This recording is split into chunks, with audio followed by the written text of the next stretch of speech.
Bom dia a todos, tudo bem com vocês? Bom, vamos então começar esse nosso momento aqui. Gostaria de então ler com vocês esse trecho da Palavra de Deus. Se você quiser abrir a sua Bíblia também, está em João, capítulo 14, dos versos 12 a 15. João 14, dos versos 12 a 15.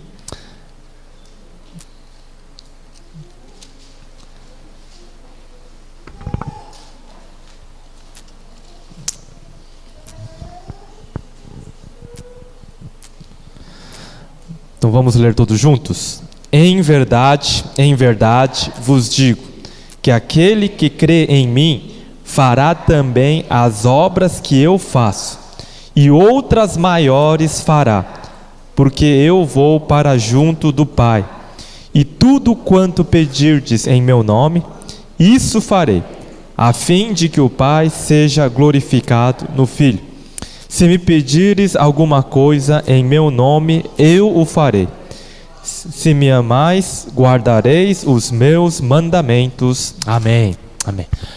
Essa é uma das passagens bíblicas, mais difíceis de entender, dada a situação atual do evangelicalismo no nosso país, Porque quando nós lemos essa palavra, pode ter aquela impressão, peraí, quer dizer que a gente vai poder fazer milagres maiores que Jesus fez? Quer dizer que a gente vai poder fazer coisas que Jesus não conseguiu fazer e nós poderemos fazer? Então já vê aí uma certa tendência, para pensar que automaticamente o que Jesus disse aqui é em relação a milagre, a cura, a ressurreição e coisas do tipo que Jesus também fez, Mas qual é a coisa mais importante que Jesus fez? O que foi a coisa mais importante que Jesus fez? De tudo que ele fez, Foi o quê? A salvação, a obra de salvação. Qual é o único motivo que lá no céu os anjos vão fazer uma festa? É quando o leproso é curado que eles fazem uma festa? É quando o cego ele volta a enxergar que é feita uma festa? Quando? É quando o pecador, o quê? Se arrepende e volta, Então, dentro da obra de Cristo, isso é a coisa mais importante. Se a gente parar para pensar, o que Jesus fez, na verdade, foi o trabalho de preparar os 12 discípulos, Foi esse o trabalho que Jesus fez, mais importante. Vinham multidões, ele falava, curava, pregava para eles, mas o foco do ministério de Jesus estava onde? Nos seus discípulos. Por quê? Porque ele estava preparando os seus discípulos para justamente isso, para que eles fizessem obras muito, muito maiores do que o próprio Jesus Cristo fez, Com essa breve reflexão, eu gostaria então de resumir aqui em mais ou menos 1 hora a história de 2000 anos, 2000 anos. Então eu vou ter que correr aqui bem rápido, Não se preocupem, eu não vou tomar o tempo do almoço de vocês, É só você olhar para o meu nome, É Shun, então é bem rápido, Então a gente vai correndo assim, então presta atenção e a gente vai então caminhar aí em 2000 anos de história, tá bom? Bom, se a gente pensar mais ou menos há 100 anos atrás, como é que estava a igreja? A maioria da igreja, o mundo evangélico estava somente na Europa e na América do Norte, um pouquinho ali na Austrália também, certo? Há 100 anos atrás, a maioria da igreja estava ali, a maioria dos cristãos evangélicos estava naquela região. Hoje, a maioria está onde? Na Ásia, na África e aqui na América Latina, Sendo que a igreja na Europa, nos Estados Unidos, tem diminuído a cada ano e aqui no sul global tem só aumentado. Então esse daqui nós chamamos o centro de gravidade do cristianismo, Então aqui era o lugar central. não só de maioria numérica, mas também de influência do cristianismo. Basta nós pensarmos nas músicas que a igreja canta, né? A maioria das músicas que a igreja canta, né, vinham de músicas traduzidas da língua inglesa, né? Mas isso está mudando drasticamente. Por exemplo, hoje na igreja, das músicas que nós cantamos, a maioria já é de composição de evangélicos brasileiros, tá? Sabia que lá na Coreia, lá no Japão, lá na China, uma das músicas favoritas que a igreja toca nas igrejas e o pessoal ouve nas rádios é aquela música lá chamada Dá-me um Coração Igual ao Teu, né? Que é lá de Belo Horizonte, do pessoal lá, né, do Diante do Trono, e o Renova-me, né, Senhor Jesus, já não quero ser igual. Essa música que vem lá do México, de um cantor chamado Marcos Witt. Então, o mundo está mudando, né? Por quê? Porque antes era esse o centro de gravidade, agora o sul global, né, está se tornando o novo centro de gravidade do cristianismo, com a sua maioria numérica e também influência. Se a gente parar para pensar também, a maioria dos livros de teologia também vinham da onde? Da Europa e dos Estados Unidos, né? Mas hoje isso também está mudando. Vai chegar o tempo onde a maioria dos livros de teologia vão vir da África, da Ásia e aqui da América Latina. E isso vai acontecer nesse mundo que está mudando a cada dia, né? Então essa era a cara do típico cristão no domingo, né? Todo mundo ali europeu, né? Loiro, franzino. E agora essa é a nova cara do cristianismo global. A maioria das pessoas que vão na igreja no domingo tem, né, essa feição, tá? Isso então vem o quê? O centro do pensamento. Essas eram, ali em cima, as capitais do pensamento, onde a teologia era feita. Hoje essas outras capitais vão se tornando a cada dia, né, os centros de influência do pensamento cristão, tá? Isso vem acontecendo, e não é novidade, tá? Isso vem acontecendo ao longo da história do cristianismo, né? Desde que quando Jesus falou para os discípulos: obras maiores do que estas vocês farão, isso vem acontecendo, né, a passos muito, muito rápidos. Parece que não, mas na época de Jesus, o ministério de Jesus, né, a influência do ministério de Jesus, você pode aí somar o quê? Os 12 discípulos, depois 70, depois aqueles 500, e depois para aqueles 5.000 que ele alimentou, e depois mais algumas pessoas ali na Galileia, em Jerusalém, quem Jesus impactou, né? Talvez o ministério de Jesus não chegou a impactar nem sequer 20, 30 mil pessoas, ou 100 mil pessoas talvez, né? Indiretamente. Mas o ministério dos seus discípulos influenciou todos os gentios, todo o mundo romano, né? Em apenas 300 anos de história, metade do Império Romano, milhões de pessoas realmente se rendem ao senhorio de Jesus Cristo. Dos apóstolos, quem foi o maior missionário? Paulo, certo? Existem estudos, tá, recentes aí na teologia do Novo Testamento, que diz o seguinte, que Paulo, na verdade, ele não foi o grande responsável por missões, mas sim os apóstolos, os demais apóstolos, tá? É uma afirmação um pouco controversa, no mínimo. Mas se a gente for parar para pensar, Paulo, quanto tempo Paulo ministrou no seu chamado ali, né, no seu trabalho? Ele trabalhou pouco mais de 10 anos. Em 10 anos ele passou por 4 províncias, 10 capitais ali, 10 cidades importantes, onde ele passou por essas igrejas, e vai passar 3 anos na prisão em Roma, e esse foi o seu ministério, aproximadamente 13 anos, desde que ele é enviado ali da igreja de Antioquia para ser um missionário. Mas se a gente for pensar nos outros apóstolos, por exemplo, João, ele começou a seguir Jesus com 17 anos e vai morrer com quase 90 anos de idade. Aí você faz o cálculo. Quanto tempo João trabalhou, ministrou por todo o mundo? Se a gente for parar para pensar aonde que os apóstolos foram parar, né? Eles não podiam ficar em Jerusalém, porque no ano 70 houve uma grande perseguição, e eles tiveram ali que quase na correria tirar sortes para ver quem que ia para onde. E Bartolomeu, Tomé, eles foram lá para a Ásia, levar o evangelho para a Índia, né? Talvez ali para a fronteira com a China.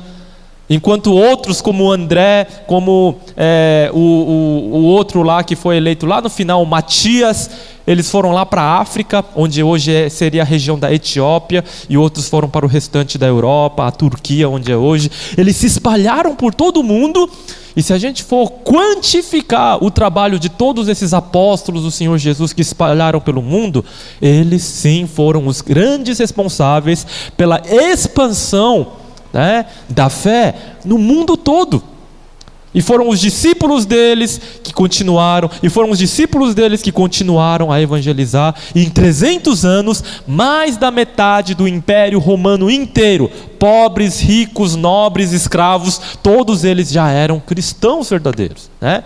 Então você vê uma grande obra acontecendo nesse período, onde um pequeno grupo, tá, de judeus chamados os do caminho influenciariam todo o mundo. É nesse sentido que Jesus falou que os seus discípulos fariam obras maiores.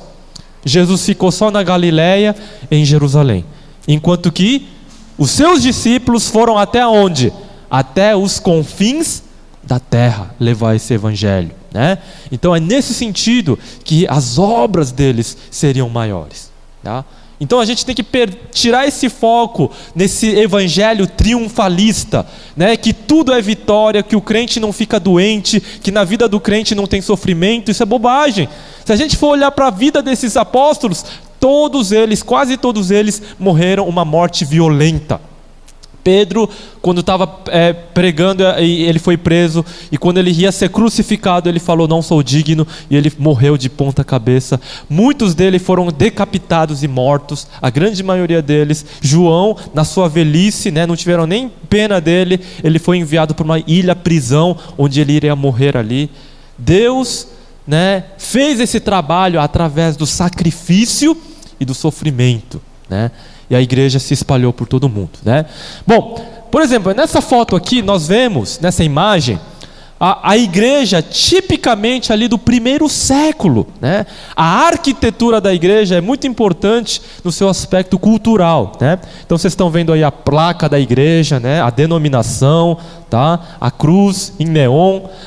Você está vendo aí as cadeiras confortáveis, o ar-condicionado, o terno e gravata do pastor, né? Bom, isso daqui tipicamente uma igreja o quê? Judaica, é uma sinagoga no primeiro século, né?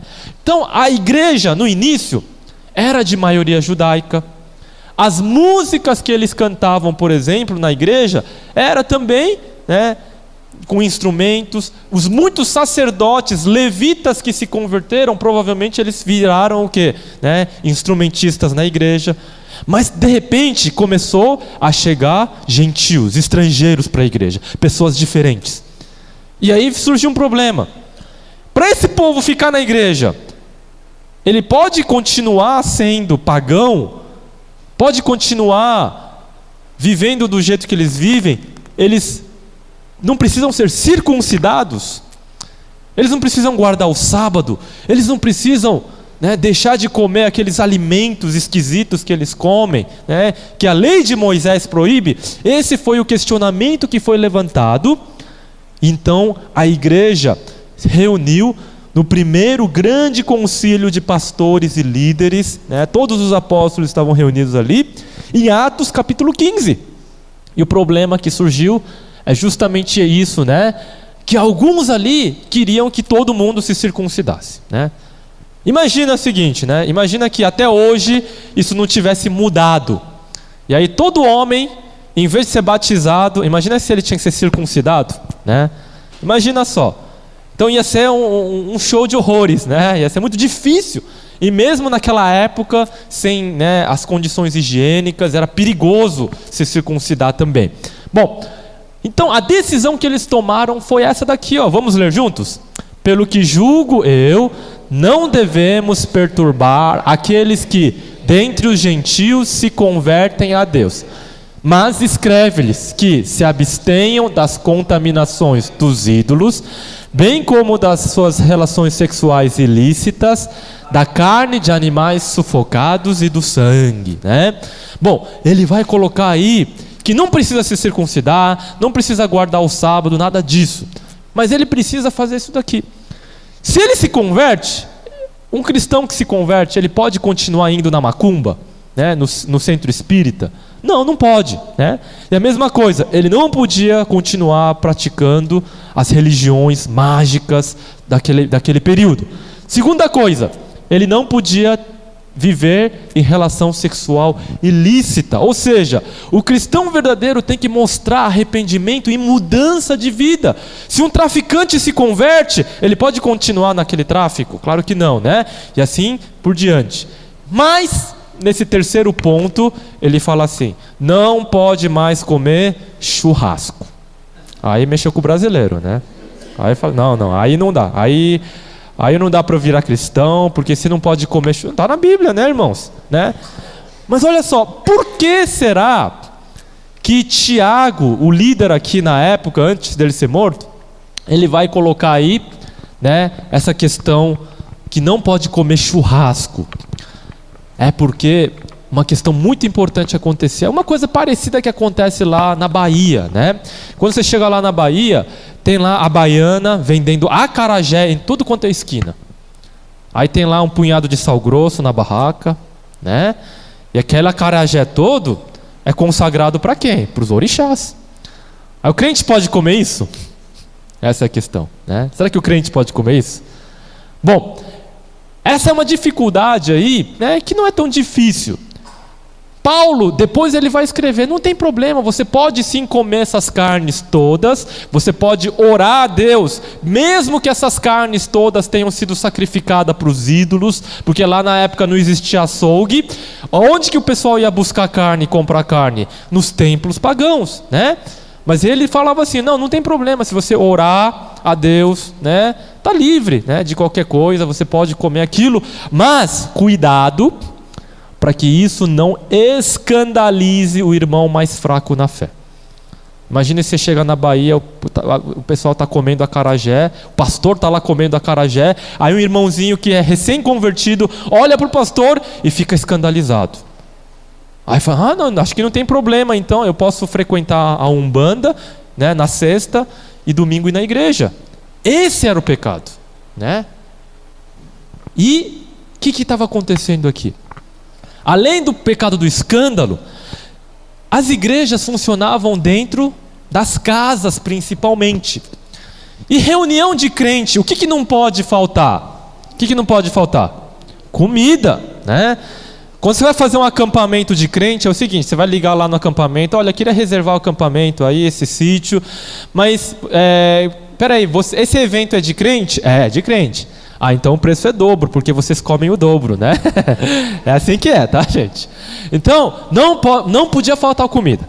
Agora imagina o seguinte, a igreja tinha judeus e gentios, eles chegavam na casa para o culto e depois tinha comida, né? Aí o judeu que chega na casa do gentio ia encontrar na mesa linguiça, com sangue de porco, tá? Cabeça de porco, joelho de porco, todas aquelas delícias assim, né? O judeu ia ficar escandalizado. Aí ele ia falar assim, ô irmão, eu não vou não, uma semana que vem eu não vou não, porque a minha esposa está com dor de cabeça, eu também, né, e tal. E ia impedir o quê? Uma coisa que é essencial na igreja, que é a comunhão, né? Então é por isso que eles colocam esse terceiro elemento. Mas quando isso acontece, a boa teologia faz com que a igreja cresça, ela exploda, né? Mas a boa teologia, o bom entendimento da Bíblia, não é só ela suficiente, tá? Para o avião decolar, para o pássaro voar, ele precisa de quantas asas? de duas, né? Então, o entendimento correto da Bíblia é uma asa. Qual que é a outra asa para a igreja decolar? É a prática, né? É a prática. E é isso que aconteceu com os primeiros cristãos, né? Um dos motivos por que o cristianismo cresceu tanto ali no primeiro século, porque o que eles falavam, eles viviam. Tá? O que eles falavam, eles viviam. Nas cidades romanas, né, naquelas mega cidades gigantescas, de 20 mil pessoas, né, de 30 mil pessoas, né, nessas hiper mega cidades para aquela época, você via ali um amontoado de pessoas que viviam, né, naqueles muros, sem a mínima condição de higiene. Então, o pessoal fazia, né, as suas necessidades fisiológicas, e aonde que ele ia jogar fora aquilo? Né? Ele fazia no piniquinho dele, abria a janela, e ele gritava, sai de baixo! E jogava tudo ali na rua. Tá? O que ia acontecer? Né? Além do fedor, do mau cheiro, doenças. Então, de tempos em tempos, era muito comum as cidades romanas acontecerem o quê? Pestes e pragas que dizimavam cidades inteiras. E aí, muita gente ficava doente. Nisso, os doentes, né, eram abandonados pelos seus próprios parentes. Eles fugiam no meio da madrugada, né, deixando a pessoa morrer, ou eles jogavam ele na rua para morrer. Nem sequer cuidavam do cadáver para enterrá-lo, para dar um enterro digno. E adivinha quem é que cuidava desses doentes? Quem é que cuidava desses doentes? Os cristãos, tá? Os cristãos, né? Por quê? Porque quando aqueles doentes perguntavam, nem os meus parentes cuidaram de mim, por que você está fazendo isso? E nesse processo eles eram contaminados e alguns deles pegavam essas doenças e também morriam, né? E quando eles perguntavam, por que você está fazendo isso? A resposta que eles davam foi a desse menininho, né? Qual é o seu nome? Do Gabriel. Porque Jesus faria a mesma coisa, né? Porque Jesus faria a mesma coisa. Quando Jesus cura o leproso em Marcos capítulo 1, ele não poderia à distância dizer assim, você está curado? Ele não poderia falar assim, vai para o sacerdote e no caminho você vai ser curado, como aconteceu. Ele não podia fazer como Eliseu, vai lá e se lava 7 vezes no Jordão. Mas o que Jesus fez? Ele foi e tocou naquele leproso, né? Tocou. A lei mosaica diz que se você toca num leproso, você está contaminado, né? Mas Jesus foi lá e tocou no leproso. Ele se compadeceu verdadeiramente daquele leproso. E esse é o estilo de vida que os primeiros cristãos viveram, né? Sabe quando a gente fala assim, né? A gente tem os problemas dos irmãos, e não é bom se envolver muito não nos problemas dos outros. Isso é bobagem. A gente tem que sim se envolver, a gente tem que chorar junto, sofrer junto, né? E é isso que realmente mudou também a igreja, né? Foi a prática de vida, né? Foi o correto entendimento da Bíblia, a boa teologia e também a prática verdadeira que fez com que em poucos anos, tá? Em menos de 300 anos, metade do Império Romano se convertesse, né? O bom testemunho deles. E aí o imperador da época, o Constantino, vai parar com as perseguições e vai oficializar o cristianismo. A partir dali, o cristianismo sai ali da sua clandestinidade, sai dos túmulos, né? Eles se reuniam nos túmulos, nas catacumbas subterrâneas, eles se reuniam em casas escondidas, no meio da floresta, e eles saem dali para construir o quê? Né? Grandes templos, para se tornar uma religião oficial a partir dali, né? E a igreja já deixava de ser uma igreja tipicamente judaica.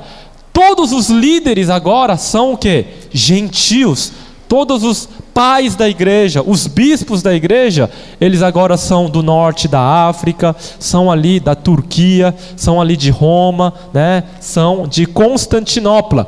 Então, se Jerusalém era o centro do cristianismo, agora o novo centro de gravidade do cristianismo se torna Roma, juntamente com Constantinopla. E o cristianismo vai se espalhar rapidamente a partir dali para todos os lugares do mundo. Toda a Europa vai começar a ser cristianizada, evangelizada, e também a Ásia, né? Nessa época, a partir dessa época do ano 300, missionários conhecidos como os nestorianos vão chegar até a China, né? E nesse período, muitos vão sendo evangelizados através desses irmãos chamados nestorianos. Lá na Ásia existiu um dos maiores impérios que o mundo já conheceu, que era o Império Mongol, né, de Gengis Khan. E olha só que estratégia que Deus deu para esses missionários nestorianos. Eles chegaram numa tribo dos mongóis ali, eles sempre viviam em tendas, em tribos nômades ou seminômades, e eles chegaram para evangelizar essa tribo, e essa tribo tinha as mulheres mais lindas, as mais bonitas, né? E as princesas, né, que se casavam com os reis da Mongólia, saíam daquela tribo. E Deus fez com que aquelas mulheres fossem evangelizadas, e aquelas mulheres fossem para o centro ali do mundo asiático, e a partir dali os seus filhos e tantas pessoas iriam ser influenciadas pelo cristianismo, né?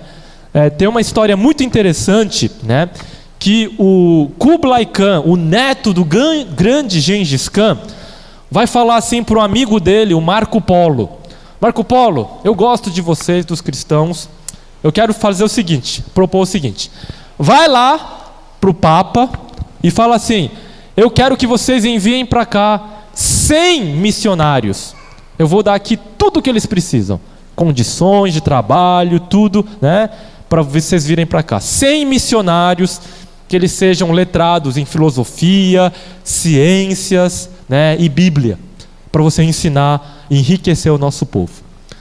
Sabe o que aconteceu? Né? A obra missionária é demorada, né? Demorou 4 anos para eles responderem esse chamado. Demorou 4 anos. Ainda por cima, em vez de mandar 100 pessoas, eles mandaram só 2. Um deles morreu no caminho. Chegou só um, né? Mas para você ver como que era a sede pelo evangelho desse pessoal, só no primeiro ano, 8.000 pessoas foram batizadas por esse missionário que chegou ali, né? Então você vê que o evangelho se espalhava por todo o mundo, em várias regiões do planeta. O cristianismo era muito, muito, muito, muito forte. Aonde? Onde hoje é dominado pelo mundo muçulmano, tá? O norte da África, o Egito, aquela região toda, o Marrocos, onde é a África ali, a Somália, a Etiópia, toda aquela região onde é o Iêmen, toda aquela região era cristã. E durante muitos séculos ela continuou sendo cristã, mas infelizmente hoje não é mais, também não na Ásia, né? E a partir dali, do ano 400 a 800, começa uma grande campanha missionária, né? O povo de Deus vai até onde Jesus mandou ir, até os confins da terra, né? Foi nesse período então que esses nestorianos foram até a Ásia, e foi nesse período também que os verdadeiros cristãos, aqueles que tinham o Espírito Santo, levaram o evangelho para o restante da Europa, né? E para vários lugares na África e no Oriente Médio. Quem foram esses missionários? Foram os monges. Foram os monges. Bom, a gente não precisa ter aquela ideia de que o monge é aquela pessoa que vive enclausurada, é aquele monge, né, católico. Não é nada disso, não. O que estava acontecendo? Uma vez que a igreja se tornou oficial, ela começou a gostar do poder, ela começou a gostar das riquezas, e a imoralidade e a corrupção começou a entrar na igreja. A partir desse momento, os verdadeiros cristãos, aqueles jovens que tinham o Espírito Santo, que queriam servir a Deus, se reuniam em monastérios, que era nada mais do que pequenos grupos, onde as pessoas se reuniam para estudar a Bíblia, para orar, e a partir dali evangelizavam outras pessoas.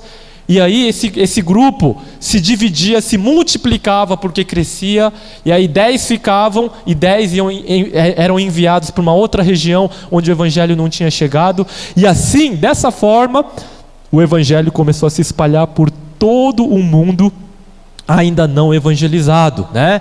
E muitos começaram esse movimento entre os temidos bárbaros, tá? Os guerreiros que invadiram e saquearam Roma, tá?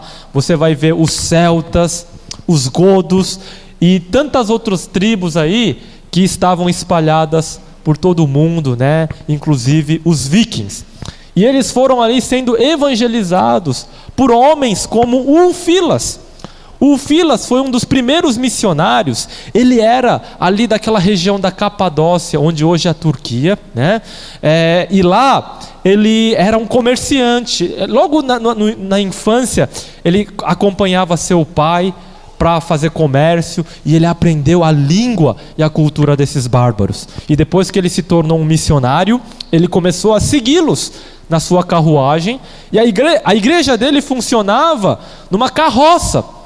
Aí o pessoal lá armava as tendas, ele desmontava a tenda, né? Ele montava a tenda dele, que era a igreja.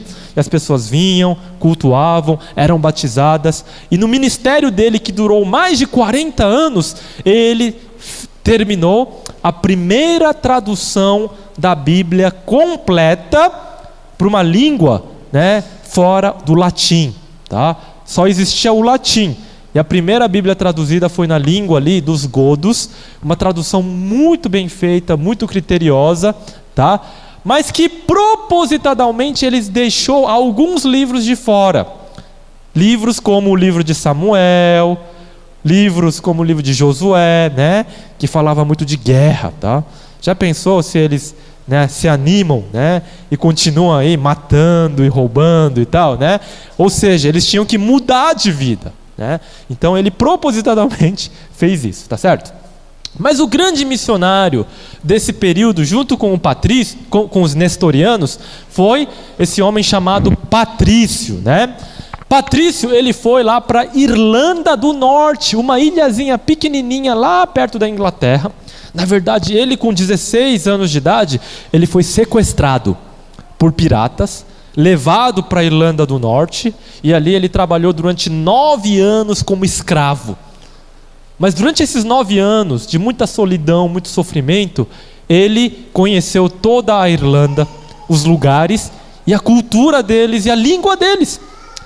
Aí ele resolveu fugir, ele conseguiu fugir, mas depois de muitos anos, apareceu num sonho para ele um homem da Irlanda do Norte dizendo assim: jovem, vem aqui e ajuda-nos.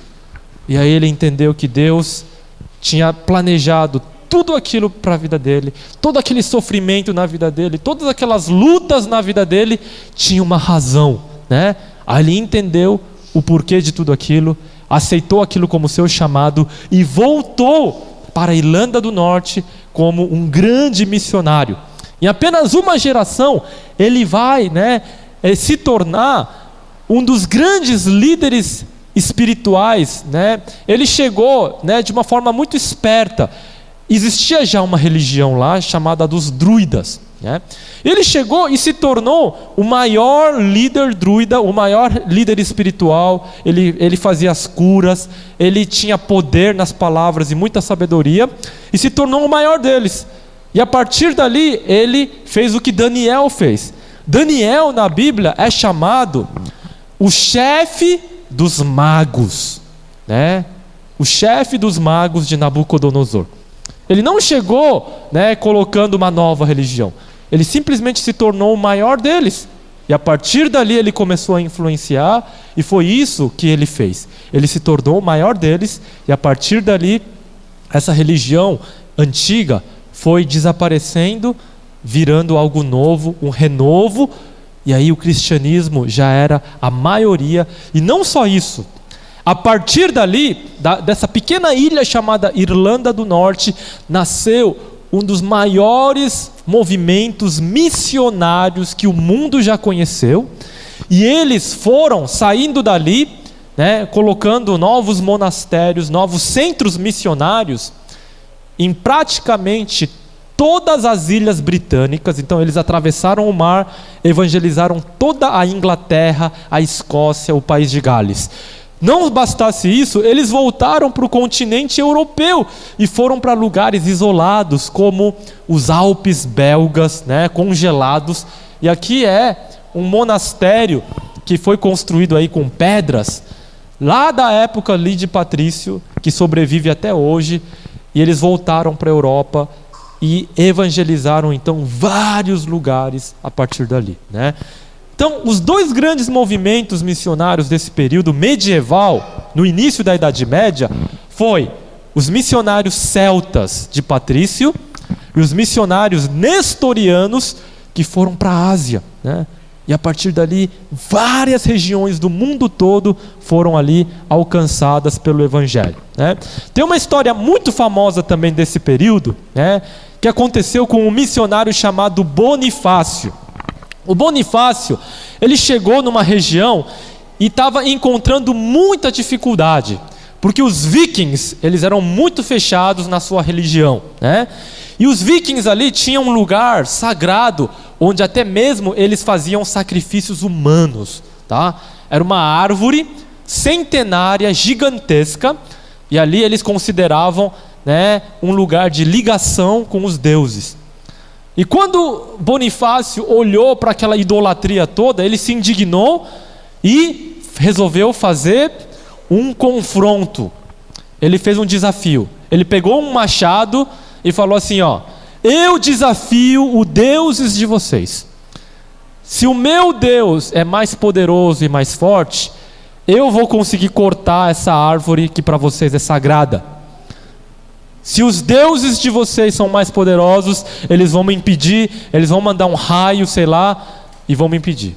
Ele se arriscou, ele podia morrer ali, e desafiou toda aquela região para esse confronto. Aí no dia marcado, ele pegou o machado e começou a cortar essa árvore, né? Cortar.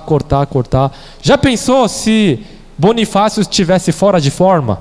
Né? Se fosse que nesses pastores aí, né?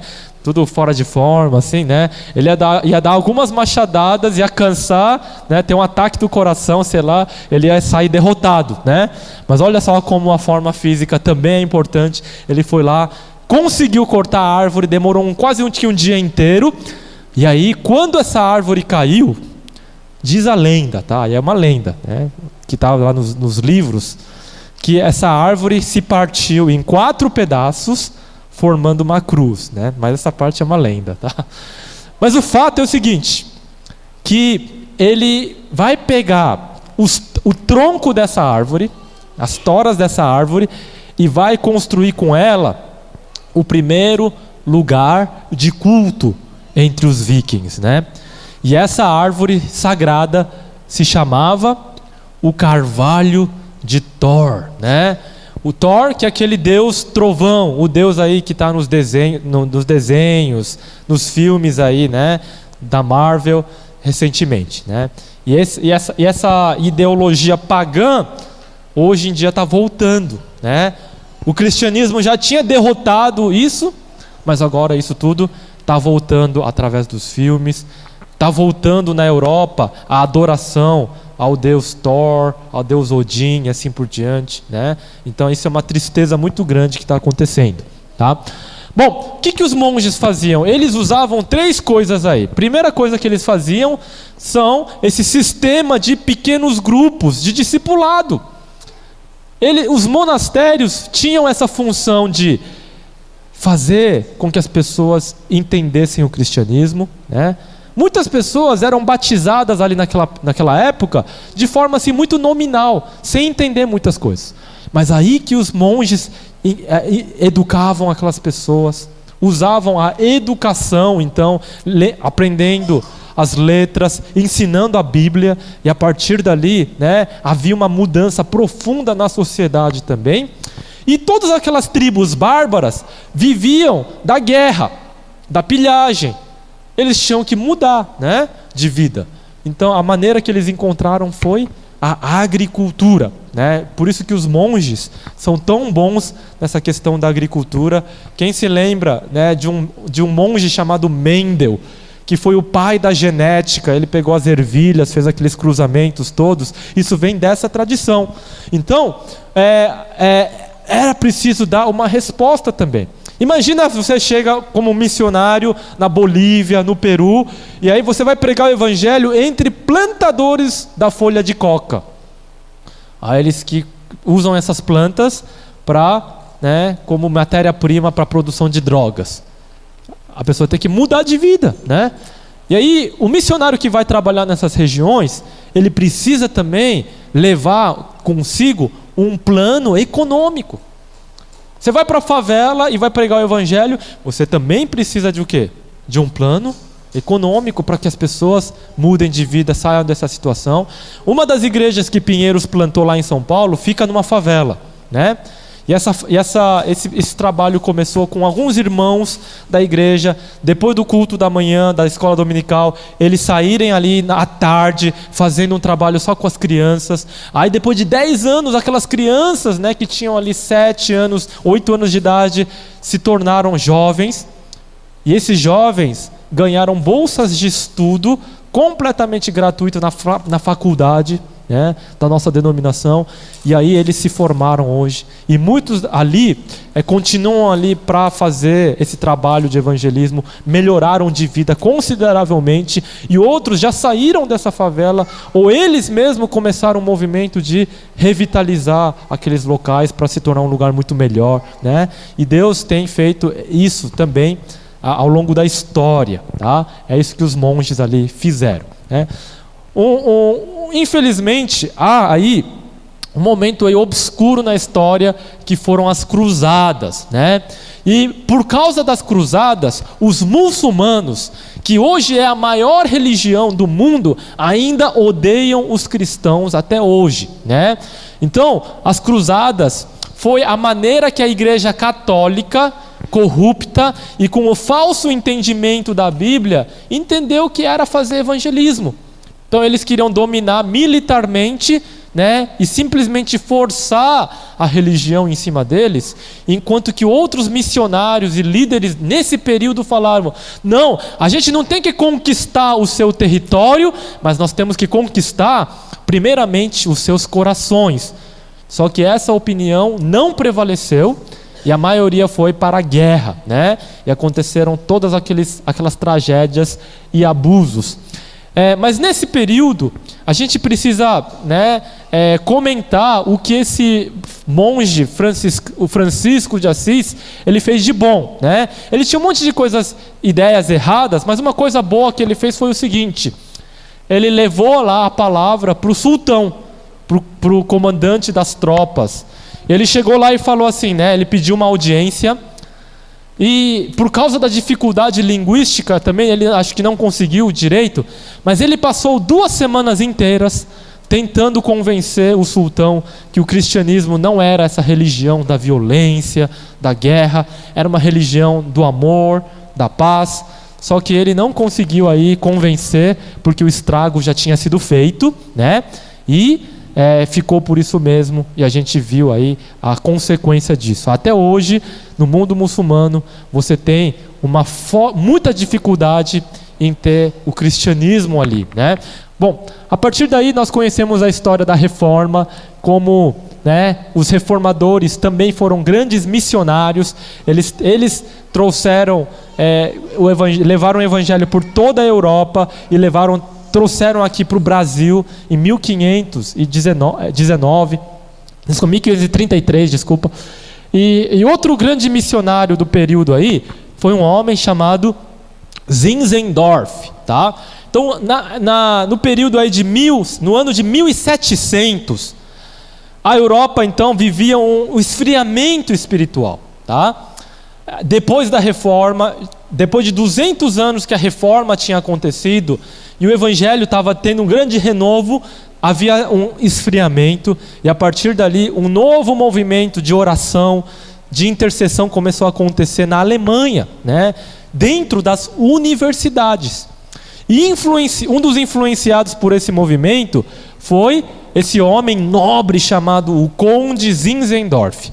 Ele era um senhor de terras, e ali ele vai receber da região da Bavária, da Morávia, alguns irmãos perseguidos pela Igreja Católica, né?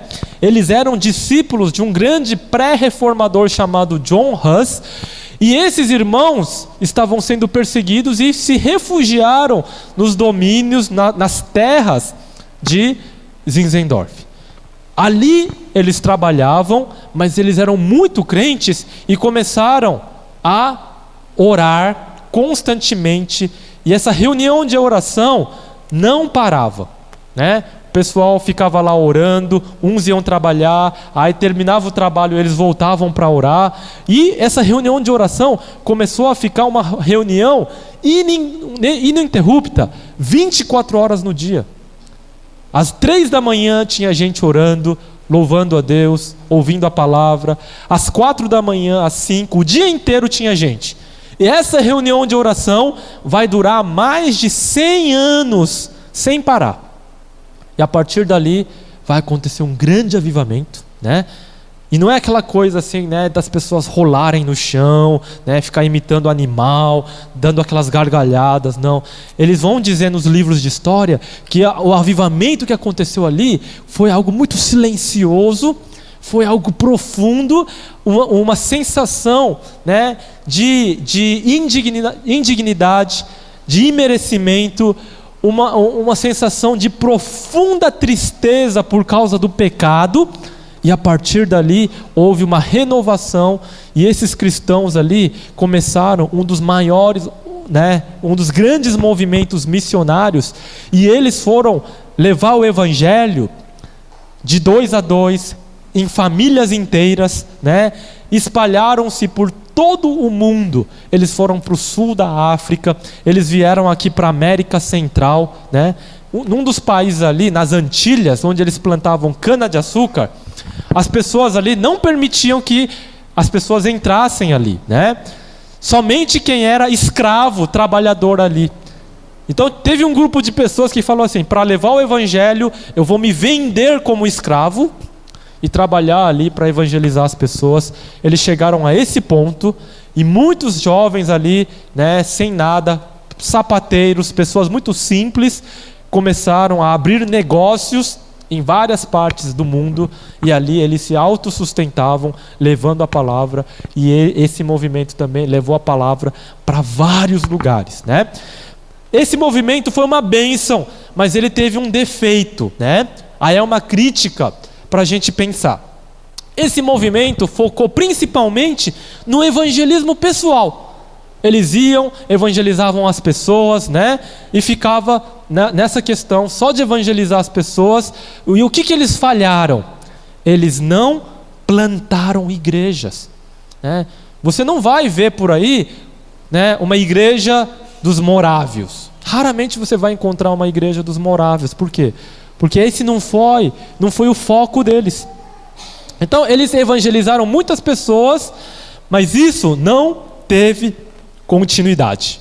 As novas gerações, né, não permaneceram nessa fé, né? Se a igreja fosse estabelecida, plantadas novas igrejas, com certeza esse movimento ia ter mais continuidade, mas não obstante isso, nós vemos aí um grande reavivamento missionário, que influenciou, né, outros grandes missionários, como o movimento dos puritanos, né, que foram para os Estados Unidos. Esses irmãos lá, né, também começaram uma nova nação, evangelizando os indígenas e os imigrantes que foram chegando. Os Estados Unidos é uma bênção. Por quê? Porque foi uma nação que começou com a fé. Foram chegando pessoas crentes, e quem já estava lá ia sendo evangelizado, e eles foram crescendo, e a partir dali eles levaram o evangelho para várias partes do mundo. Os primeiros missionários que chegaram aqui no Brasil foram esses irmãos, e levaram também o evangelho lá para a Coreia novamente, né? Para a Ásia, para a China. E você vê que a bênção de Deus econômica é muito importante para missões. Quando a Inglaterra era a senhora dos mares, a nação mais rica e mais poderosa do mundo, que época coincidentemente foi esse período de riqueza e domínio da Inglaterra? Foi na época, né, de William Carey, de Hudson Taylor, desses grandes homens de Deus que foram missionários e levaram a palavra para vários lugares no mundo todo, né? E aí, quando eles foram perdendo isso, a Inglaterra também foi perdendo a sua hegemonia política e poder, e isso passou para os Estados Unidos. E os Estados Unidos pegou esse bastão e se tornou o quê? Né? O país mais rico e mais poderoso, e até hoje os Estados Unidos é o país que mais envia missionários para o mundo. Para vocês terem uma ideia, o Brasil, quantos missionários transculturais que vai para outros países, né? Ou para outras culturas, mesmo aqui dentro do Brasil, para, por exemplo, os indígenas, você acha que tem? Nós temos aproximadamente, somando todas as denominações, né, e agências missionárias, cerca aí de entre 10 mil e 15 mil missionários. Tá? De todas as denominações, todos os evangélicos somados, de 10 a 15 mil. Os Estados Unidos, eles têm mais de 120 mil missionários. Simplesmente 10 vezes mais que o Brasil, sendo que a igreja brasileira, em quantidade de igrejas e quantidade de crentes, ela é maior que a igreja nos Estados Unidos. Tá? O que falta então? O que falta? O que falta? É coração. É coração. Falta uma boa teologia da missão de Deus. Falta também, né, um coração, porque Deus tem esse coração missionário, né? Deus, Ele enviou o seu próprio Filho. E a gente vai ver, hoje à noite falar sobre esse coração missionário de Deus, no culto hoje à noite. Se você puder voltar aí, a gente vai tratar biblicamente desse assunto, né? E foi isso que fez com que os Estados Unidos fosse tão abençoado. Sabe o que pode acontecer no Brasil? O Brasil pode ser o país mais rico do mundo, ou o Brasil pode continuar sendo o país do futuro ainda, né? O país que é um projeto, um país que pode virar a ser o melhor país do mundo. Eu acho que é o seguinte, sabe o que impede que o Brasil não chegue até lá? Né? Por quê? Se a gente for parar para pensar, o Brasil tem riquezas naturais que o mundo não tem. Tá? O Brasil tem riquezas naturais que o mundo não tem. Tem petróleo, tem minério, tem ouro, tem tudo que o país pode precisar para se desenvolver. O Brasil tem um povo maravilhoso. Tem pessoas inteligentíssimas, mas a maioria dos cientistas brasileiros estão fora do Brasil, porque lá eles têm melhores condições de trabalho, né? Então não é falta de talento, de condições que o Brasil pode crescer. Mas sabe o que eu acho que é? É a condição espiritual. A igreja brasileira está caminhando para o evangelho da prosperidade, né? O que a igreja quer? Ela quer ser uma igreja rica. Ela quer o quê? Ser uma igreja que esbanja, não é assim? O que o crente nas igrejas sonham? Eles sonham ter uma mansão, um apartamento próprio, gigantesco, coisa de luxo mesmo. Eles querem ter aqueles carros do ano, aquele carro importado, aquele carro top de linha, todo ano poder trocar, ter condições de fazer isso, ter um emprego, né, que paga mais de 10 salários mínimos. Esse é o sonho do cristão. Mas você acha que Deus vai abençoar isso? Você acha que o objetivo de Deus é que o crente chegue na igreja, as mulheres, né, com aqueles vestidos de 10 mil reais, com aquelas bolsas de 15 mil reais, fazendo desfile de moda na igreja? Você acha que Deus quer isso? Você acha que Deus quer que o homem, né, chegue ali com o seu carro importado e a igreja seja aquele estacionamento cheio de carro do ano? Você acha que é isso que Deus quer? Se é isso, Deus não vai abençoar nunca o nosso país. A igreja brasileira, daqui a 15 anos, vai crescer para 50% dos evangélicos aqui no Brasil. Metade dos brasileiros vai ser evangélico daqui a 15 anos, se continuar essa tendência. Tá? E o que Deus quer para o país? Deus quer que as igrejas sejam o quê? Missionárias. Deus só vai abençoar economicamente o nosso país, e os nossos filhos vão ter melhores condições de vida, de estudo, quando nosso país for abençoado. Mas o que está segurando essa bênção? É uma igreja que é o quê? Egoísta. É uma igreja que é centrada em valores consumistas do mundo. Sabe qual é hoje a maior e mais poderosa religião que existe no mundo? A influência espiritual mais poderosa que está em todos os cantos do planeta inteiro. Sabe qual é essa religião? O consumismo. Essa religião está lá na América do Norte, aqui na América do Sul, na África, na Europa, na Ásia e na Austrália. Em todos os lugares do mundo, a religião mais poderosa é o do Deus Mamon, o Deus do dinheiro, né? E a gente pode também cair nisso, né? Nessa idolatria. E Deus precisa curar isso.